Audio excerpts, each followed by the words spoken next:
I stepped back onto the bridge, the turbolift doors parting as Bear turned from the science station and waved me over. Chair! He said, eyes still scanning the data. I've managed to identify both species on the surface. I crossed to his console as he continued. The first group, I'm designating them Species Alpha, appears to be a Bronze Age civilization. Based on settlement patterns, they seem to operate under a feudal system. Most of their structures are clustered in agricultural zones, primarily grasslands. They avoid mountainous regions and large bodies of water entirely. He brought up a planetary overlay, highlighting concentrations of activity. The climate trends cooler than Earth's standard, and there's evidence of a vast network of underground passageways, possibly natural but more likely constructed. Also, they're sitting on some significant mineral deposits, valuable ones, the kind any spacefaring civilization would notice. I nodded. And the second group? Species Beta. Bear said, tapping to shift displays. Definitely warp capable, though just barely. From the readings, I guess this is an early exploratory mission, possibly their first. Their technology suggests a civilization that just crossed the threshold into interstellar travel. He zoomed in on the southern polar region. They are concentrated in a single fortified location. Looks like a sizable base with a clearly defined perimeter. No signs of expansion beyond that zone. They may not have detected us, or if they have, they are choosing not to engage. I folded my arms, watching the data scroll. Any interaction between Alpha and Beta? Bear hesitated, then spoke. There are indications they've made contact. Unfortunately, it looks like Species Alpha is being used as a food source by Species Beta. The data isn't subtle. I exhaled slowly. Well, that's disturbing. I glanced back toward the view screen. The unassuming world below felt a little darker now. Well, I said, I guess that means the Prime Directive is officially off the table. Bear nodded, eyes still scanning the data. Yeah, Beta already opened that door. I gave a short nod. All right, keep digging. Let me know if you find anything else useful. I turned and made my way over to Chris at the operations station. All right, Chris, talk to me. What have you got? He looked up at me. Okay, but I don't think you're gonna like it. I folded my arms. Try me. You know how we found the senior staff unconscious at their stations? He began. Well, after reviewing the logs and correlating system access timestamps, it looks like they're the ones who locked us out of Helm, Tactical, and Engineering, etc. I stared at him. Seriously? He gave a slow nod. Yeah. And when you think about it, it actually makes sense now. The lockouts were executed with command-level authorization, layered protocols we don't have access to. The way it was done, it was precise, intentional, and done very well. I sighed, rubbing a hand across my face. Can you override it? Chris shook his head slowly. No, sir, not without a higher clearance. Either we get someone from the senior staff conscious again, or we establish secure contact with Starfleet Command. Those are our only real options. I didn't say anything for a moment, just stood there, letting the implications settle in. Not only were we stranded, but we were stranded on purpose by the very people who were supposed to lead us. Terrific. And then everything stopped. Time froze, just for a second, but in that moment, the bridge, the crew, the Demeter itself faded into a hazy blur. It was like slipping into a dream, only this one was clearer than the one before. I was back at the academy, sitting across from Captain Ian Wright in his old office, the late afternoon sun casting slanted shadows across the carpet. We were discussing the trial, the one that nearly ended my career before it even began.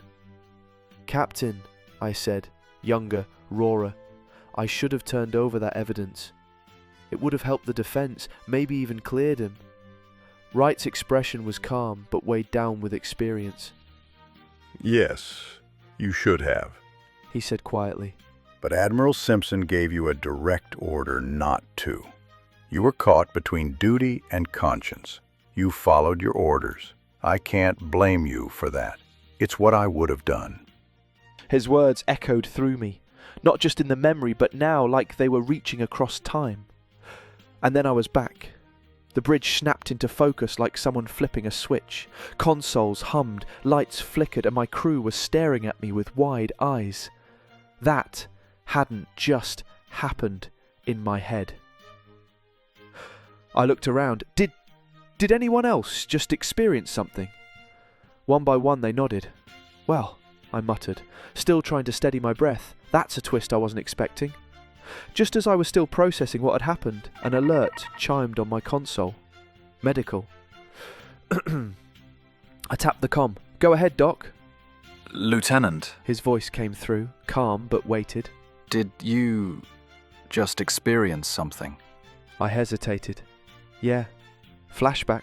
Academy days. It felt real, Same here. he said.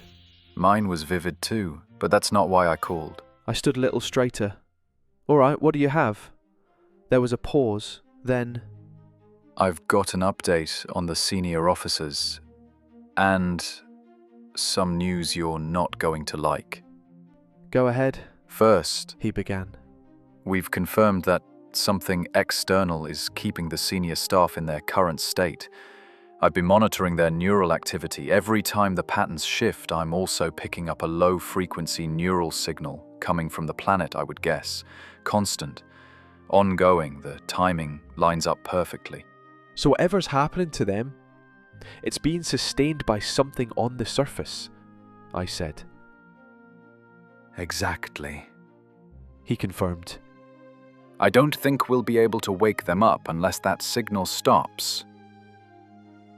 I exhaled slowly. And the other news? There was a brief pause before he delivered the blow. We just lost someone. Theo Hardy, senior engineer. He was one of the older crew members affected. Flatlined right after that episode we all just experienced. It was sudden, no warning. My jaw tightened. Theo had a great reputation as an energetic teacher for the younger crew. Quiet, reliable, the kind of guy who knew every bolt in the engine room by name. Understood, I said quietly. Log the incident. Full medical analysis. Aye, sir. Doc said, his voice softening. I'll keep you updated. The channel closed, but the silence it left behind felt louder than anything else on the bridge. We were running out of time.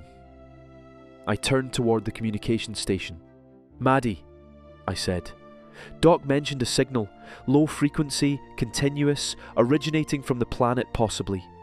I need you to see if you can isolate it. Can you detect it? Pinpoint where it's coming from? And more importantly, can it be stopped? She was already sliding over to her secondary controls, fingers flying across the console. I'll do everything I can. She said. If it's out there, I'll find it. All right. Thanks, I said, then turned toward the rest of the bridge.